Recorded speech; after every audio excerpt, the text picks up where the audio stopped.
Alors, dans cette vidéo, on va voir comment différentes manières de... On va revoir en fait différentes manières de déplacer des objets dans Unity.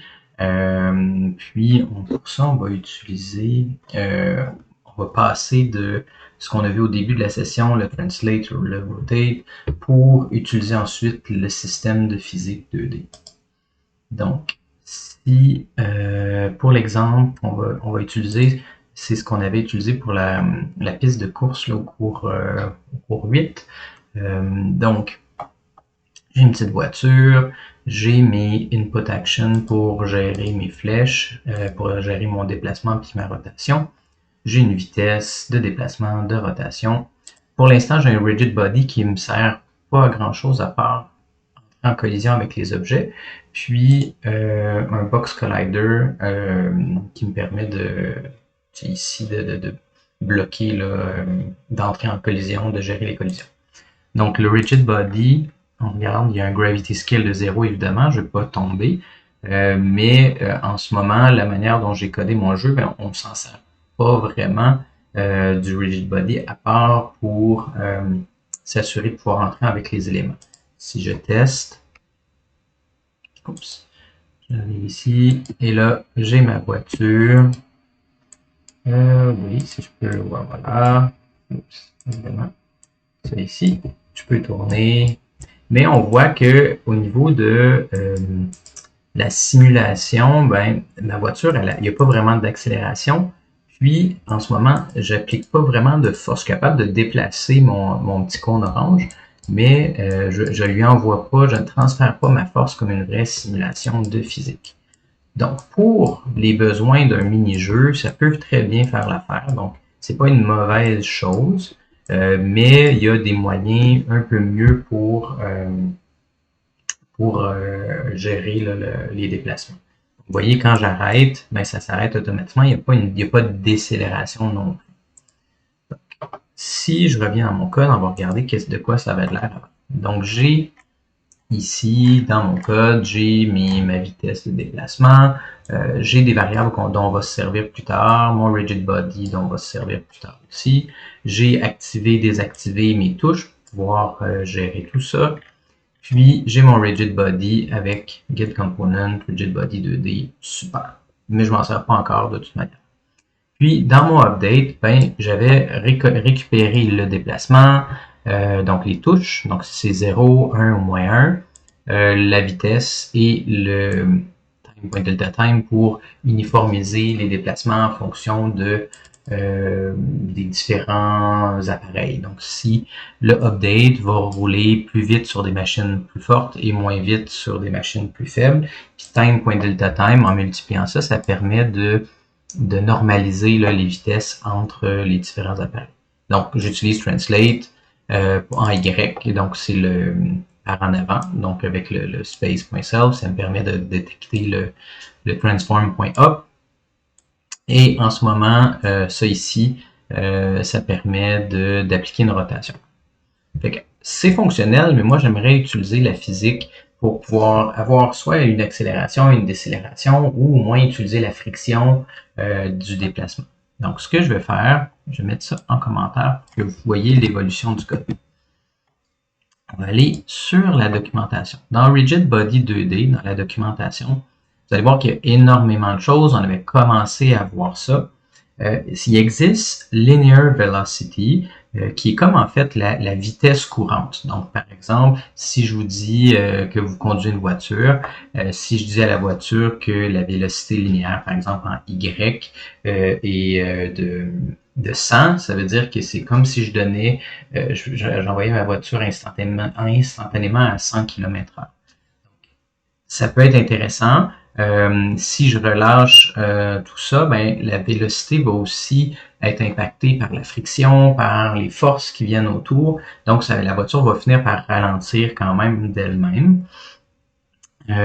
Sinon, l'autre option, c'est d'utiliser des forces. Les forces, c'est un peu comme si on ajoutait, par exemple, on appuyait sur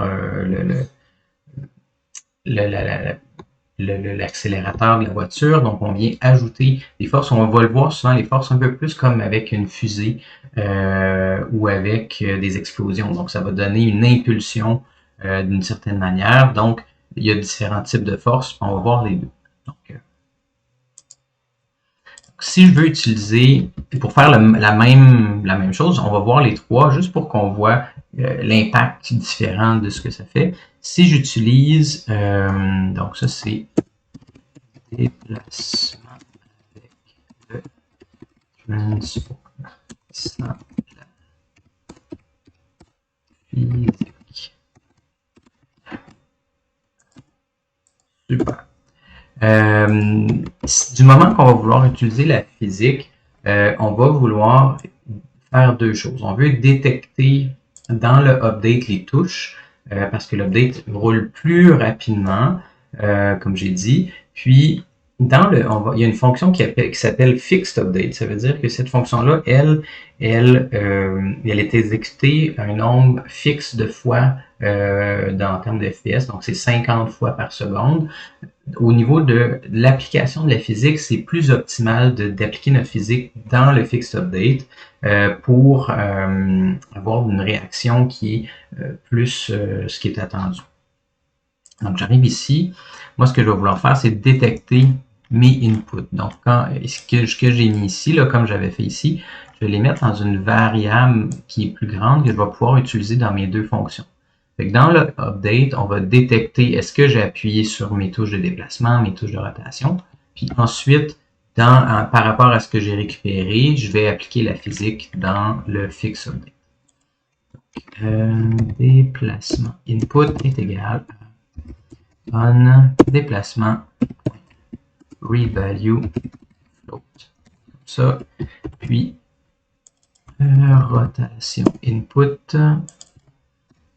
on rotation. Si je voulais vérifier une seule touche, je pourrais vérifier le is pressed ou was pressed this frame aussi, puis le mettre dans un booléen au lieu de le mettre dans un float. Donc là, ici, ce que je vais vouloir faire, c'est par exemple, si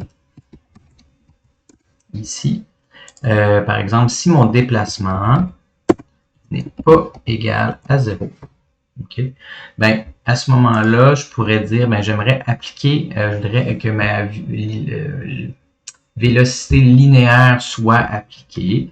Donc, mon rigid body, que j'ai mis dans une variable qui s'appelle rigid, que j'ai mis dans ma variable ici, point linear velocity est égal. Puis là, il va falloir qu'on utilise un vecteur 2. Ça veut dire que on va indiquer dans quelle direction on veut s'en aller. C'est quoi la vitesse en X et en Y. Pour ça, on peut utiliser transform.up. Donc ça, c'est d'où pointe le devant de notre voiture, fois déplacement input. Donc, si c'est moins 1, ça va être fois moins 1. Si c'est 1, ça va être 1. Puis, fois ici, vitesse de déplacement. Comme tel. On va aller tester ceci.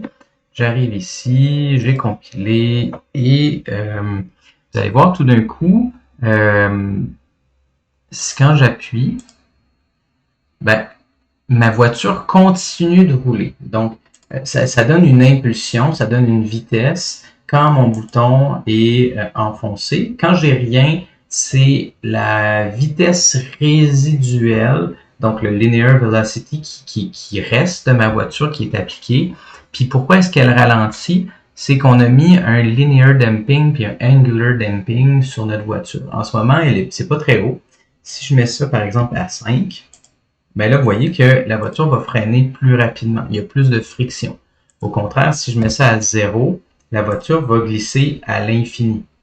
Okay? Donc, tant qu'elle ne rencontre pas une force égale ou plus grande qui va arrêter la voiture. Donc, dépendamment de ce que vous voulez faire, si vous voulez un truc qui est un peu plus comme sur de la glace, on peut mettre un chiffre petit, ou au contraire, si vous voulez donner l'impression qu'il y a une friction plus grande, là je pourrais mettre à 10, ben, du moment que j'arrête d'appuyer sur le bouton, ben, ça arrête. Donc ça, c'est une façon de faire. Puis même chose pour ici, là, au niveau de la rotation, là, si je voulais augmenter ici je retourne dans mon code. Au niveau de, par exemple, je vais faire la même chose, if rotation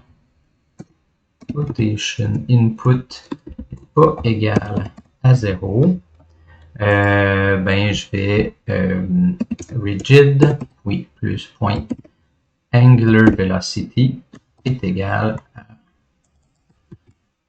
rotation input fois je veux vitesse de rotation. Donc, la vélocité angulaire, en fait, c'est la vitesse de rotation, là, plus simplement dit. Donc, c'est pas un vecteur 2, c'est juste une vitesse comme telle. La vélocité linéaire, elle, c'est un vecteur 2 parce qu'on doit indiquer en Y et en X le déplacement, la vitesse. Ça, c'est une valeur simple, donc c'est un float. C'est pour ça que j'ai pas besoin d'utiliser le transform dans ce cas-ci. Donc là, maintenant, si je sauvegarde et je m'en viens ici, hop.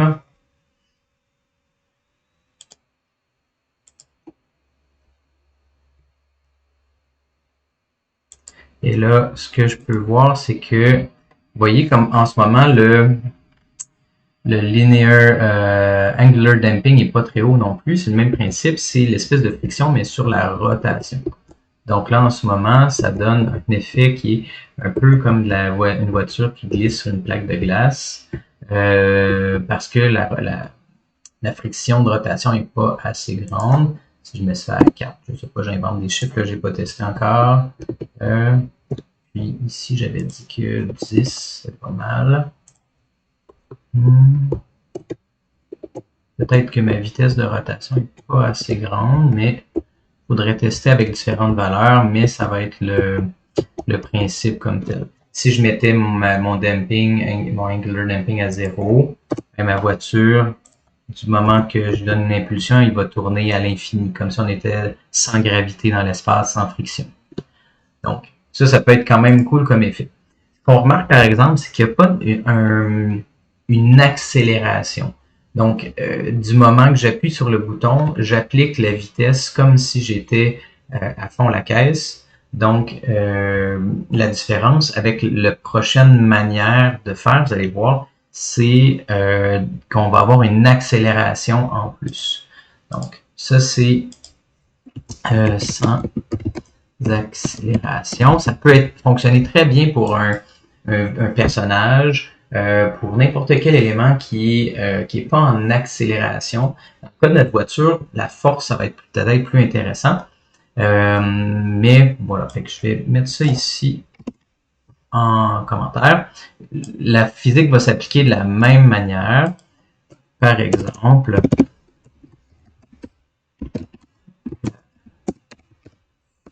physique avec action et pardon, excusez-moi, et force. Donc, vous allez voir, c'est quand même pas si compliqué, ça se ressemble aussi. Donc, je peux dire rigid.add force. Et là, je vais indiquer la direction dans laquelle j'aimerais envoyer tout ça. Donc, je vais reprendre ça ici. Donc, je veux ajouter une force. Donc, ça, c'est une méthode, tandis que la vélocité, c'est une propriété. C'est comme si je changeais la vitesse à laquelle on s'en allait. Puis, la raison pour laquelle, comme j'ai dit tantôt, que j'ai mis si c'est pas égal à 0, parce que du moment que je vais mettre la vélocité à 0, la voiture va s'arrêter. Ce que j'aurais voulu faire, c'est justement de pas rien mettre à 0. Comme ça permet de continuer de glisser quand on arrête, puis ça ralentit, tout ça. Ensuite, dans mon ici, add force, puis je peux aussi ajouter de la rotation. Donc, c'est add torque qui permet d'ajouter ça ici.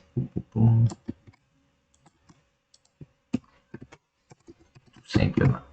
Donc, je vais sauvegarder ça. On va aller tester ça. Je crois que je dois ajuster la vitesse de rotation parce que dans ce cas-ci, en ajoutant des forces à 100, la voiture, je pense qu'elle tourne vraiment beaucoup. Donc, je vais remettre ça à 1. Si observez bien ici l'accélération de la voiture. Donc, du moment que j'appuie, il y a vraiment comme une accélération et une décélération. Comme ça. Puis, au-delà de ça, là, je vais juste me rajouter un petit peu plus de drag que ça. 5, puis on avait dit 5 aussi.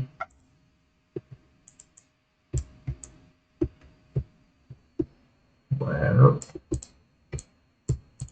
Peut-être mettre un peu moins. Dépendamment comment vous avez ajusté votre voiture, il faut ajuster ça aussi. Puis, là, si je mets 2, vous voyez qu'il y a comme une accélération. Puis là, on est dans quelque chose qui est peut-être un peu plus intéressant en termes de contrôle, spécifiquement pour une voiture ou un véhicule. Et vous voyez que en ce moment, ma voiture a accumulé de l'énergie qui a fait déplacer mon cône. Donc ça, c'est une énergie qui a été transférée. On est dans une simulation de physique qui est plus grande, d'où l'idée de la force.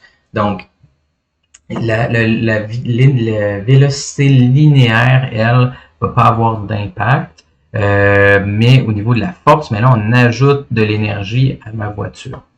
Autre élément important à savoir, si vous commencez à jouer avec la masse, donc par exemple, un élément qui a une plus grande masse va avoir plus d'inertie, donc ça va prendre plus de temps à accélérer, mais du moment que la voiture est en mouvement et qu'elle entre en collision avec un autre objet, l'énergie qui est déployée à l'autre objet va être transférée, donc ça va avoir un plus gros impact. Donc, vous pouvez jouer aussi avec la masse pour, dépendamment, créer des effets différents. Un gros robot versus une petite bicyclette ne va pas avoir la même masse, donc ça peut avoir un impact là-dessus.